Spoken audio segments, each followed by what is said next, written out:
What's up YouTube, Capital G here. Got a little tidbit of information for you guys to check out in this video. It looks like starting early next year, Konami is going to be raising the price of booster packs, rest, and pepperonis to our wallets. Well, not quite, because as of right now, and I'll put this disclaimer at the beginning of the video, this is only going to be affecting the OCG, specifically those who live or buy products in Japan. And this has only been officially announced for Japan. So if you're a player who plays in the OCG but you live in like Korea or something like that, you're not going to be affected. Same thing goes for the TCG if you live in Oceania or Europe or North America, South America, Central America, etc., etc. As of right now, this is not going to affect us. But yes, starting early next year, Konami is going to be raising the prices of Yu-Gi-Oh booster packs in Japan. I think that this is something that could happen to us, but I don't think it's really that big of a deal. So let me go ahead and tell you guys what Konami is saying here. It says, we thank our customers for their patronage,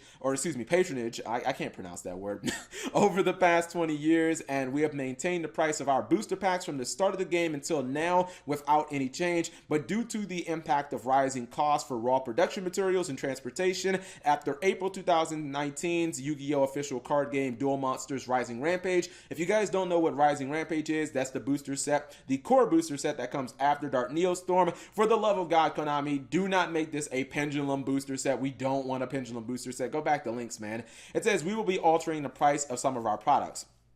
It did goes on to talk about how they hope that they can produce products in the future that they know will love, and then it goes ahead, or it talks about straight up the price adjustment that they're going to be seeing in Japan. Now, the current MSRP in Japan for a booster pack is 143 yen, and in the future it is going to be 150 yen plus tax. Now, I actually ended up running the numbers on this just because I was curious. I thought it was going to be some huge thing. I was like, oh man, what if it's like $1 extra per pack or something like that? This could be huge. We could, your OCG players could be spending way more money. It's actually, guys, it is the definition of incremental. I think I ran the numbers, and well, I don't know what currency you guys use in your country, because I'm not there obviously, unless it's the United States of America. But in America, it is actually only, or it translates only to be 6 cents, guys. 6 pennies is the difference that Konami is going to be raising the price. And really, when you equate that to like a booster box, what are you talking about?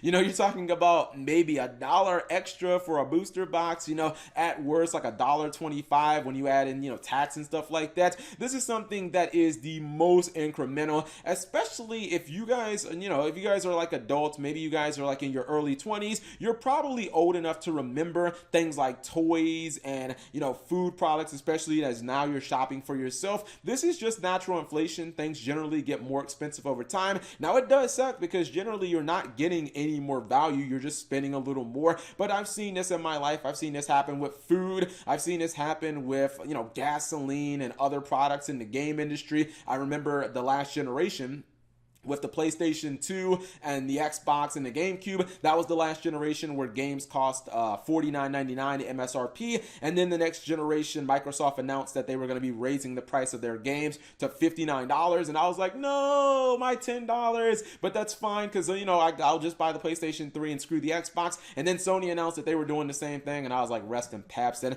I can even remember, because I'm so old, when chicken wings used to cost like 29 cents. And now if you go to a grocery store in the US, they're like $2.79 a pound or something like that. So this is just natural inflation, but I'm just glad that it's so small and incremental. I guess if this did end up happening to the TCG, we'd probably see a price increase of, I don't know, maybe 5 cents a booster. Instead of booster packs costing $2.99, Konami would raise it to like $3.05. And, ultimately, if it helps them, stay profitable and keep the game around, this is something that I would support, mainly because it's been 20 years and they haven't raised the price of booster packs in any way. That's something that is pretty admirable. And even when you think about it, was it Shining Victories in 2016 is when they started giving us a holo in every pack. So I kind of feel like things are, they basically have evened out. So booster packs in the OCG, in case you were wondering, just because of the price there, they are a little different. They're structured differently, where booster packs in the OCG, they get five cards cards in their booster packs instead of 9, but their booster packs basically cost half of what they do over here. I don't believe they get holos in every pack. I just don't see how they would be able to do that,